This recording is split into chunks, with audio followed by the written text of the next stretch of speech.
तो आइए दूसरे टाइप के प्रश्न को देखते हैं। इसमें जो है दूरी और भाड़ा से संबंधित यह प्रश्न है, जिसमें दो तरह का भाड़ा लिया जाता है, एक नियत और एक प्रति किलोमीटर यात्रा प्रक्रिया खर्च भाड़ा। ऐसे प्रश्न जो है दूरी पर बनते हैं तथा छात्रावास के किराया पर ऐसे प्रश्न बन सकते हैं। इस प्रश्न में जो है दो तरह का भाड़ा लिया जाता है। एक नियत नियत जो है वो फिक्स है, आप 2 किलोमीटर जाए 10 किलोमीटर जाए तब भी उतना ही भाड़ा लगेगा। और दूसरा जो भाड़ा होता है वह दूरी के आधार पर होता है, यानी प्रति किलोमीटर आप जितना ज़्यादा दूर जाएगा उतना ज़्यादा किराया देना पड़ता है। तो यहाँ जो शर्त है उसमें लिखा गया है कि एक नगर में टैक्सी के भाड़े में एक नियत भाड़ा, यहाँ एक नियत भाड़ा लग रहा है और इसके अतिरिक्त चली गई दूरी पर भाड़ा। दो तरह का भाड़ा है, ध्यान रखना, एक नियत और एक चली गई दूरी पर भाड़ा। तो एक व्यक्ति जो है वो 10 किलोमीटर यात्रा जब किए हैं तो 105 रुपया दे रहा है, और एक दूसरे व्यक्ति 15 किलोमीटर भाड़ा जब 15 किलोमीटर के लिए जो किराया लिए हैं वह 105 रुपया है।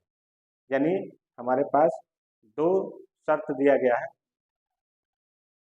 हाँ सॉरी, 155 रुपया, 10 किलोमीटर के लिए 105 रुपया और 15 किलोमीटर के लिए 155 रुपया। तो हम मानने के लिए हमारे पास दो शर्त है, एक नियत है और एक प्रति किलोमीटर। तो हम मानेंगे कि माना कि टैक्सी का नियत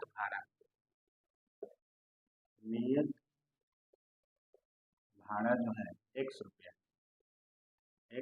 है तथा दूसरा है चली गई दूरी पर भाड़ा। तो हम इसको ऐसे लिख सकते हैं, प्रति किलोमीटर चली गई दूरी पर जो भाड़ा है वो वाई रुपया है। अब प्रश्न को हम व्यंजक में परिवर्तित करेंगे। तो प्रश्न जो है 10 किलोमीटर के लिए 105 रुपया है, तो 10 जो किलोमीटर जाएंगे तो 100 रुपया हमें नियत देना है कि आपको 10 किलोमीटर 5 किलोमीटर जितना भी किलोमीटर जाना है नियत भाड़ा उतना ही देना पड़ेगा। तो नियत भाड़ा हम 100 रुपया माने हैं तो 100 रुपया हमें देना है। उसके बाद आप जितना दूरी गए उस दूरी के अनुसार भाड़ा लिया जाएगा। तो प्रश्न में दिया है 10 किलोमीटर और 1 किलोमीटर का हम वाई रुपया माने हैं, तो 10 किलोमीटर का होगा 10 वाई रुपया। अब बराबर में प्रश्न के अनुसार 105 रुपया है, तो हम 105 लेकर समीकरण 1 करेंगे। पुनः प्रश्न से दूसरा प्रश्न कह रहा है कि 15 किलोमीटर के लिए जो भाड़ा है 105 है, तो 155 है, तो 15 किलोमीटर के लिए नियत वाई होगा 100 रुपया और 15 किलोमीटर है तो 15 वाई, 1 किलोमीटर का वाई है तो 15 में 15 वाई होगा। पिछले समीकरण में 10 किलोमीटर था तो 10 वाई, यहाँ 15 किलोमीटर है तो 15 वाई, लेकिन नियत भाड़ा दोनों में समान लेंगे और इसका किराया 155 है। ये होगा समीकरण 2।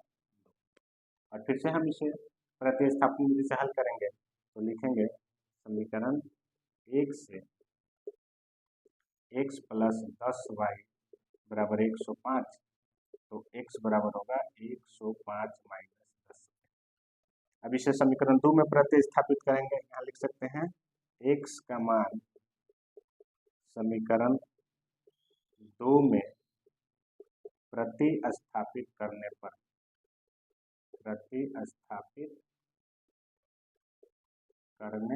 और समीकरण 2 लिखेंगे x प्लस 15y बराबर 155। x का वैल्यू हो गया 105 minus 10y, 105 minus 10y plus यहाँ 15y है बराबर 155 हो। तो 10y और 15y प्लस है, एक माइनस है तो माइनस होगा, और ज़्यादा 15 है तो हो जाएगा 15 में 10 गया 5y बराबर 155 माइनस 105, यानी y बराबर हो जाएगा 50/5, यानी y का मान हो गया 10 रुपया। y का वैल्यू आ गया 10 रुपया। यहाँ लिखेंगे y का मान समीकरण 1 में रखने तो समीकरण 1 क्या आया है, x प्लस 10y बराबर 105। x प्लस 10 इंटू वाई का वैल्यू आ गया है 10, तो 10 10 में 100 हो जाएगा 105। तो x बराबर होगा 105 माइनस 100 यानी x बराबर हो गया 5। अतः हम लिख सकते हैं नियत भारा जो है, नियत भारा x माने नियत भारा x, तो x का वैल्यू आया 5 रुपया तथा प्रति किलोमीटर दूरी का भाड़ा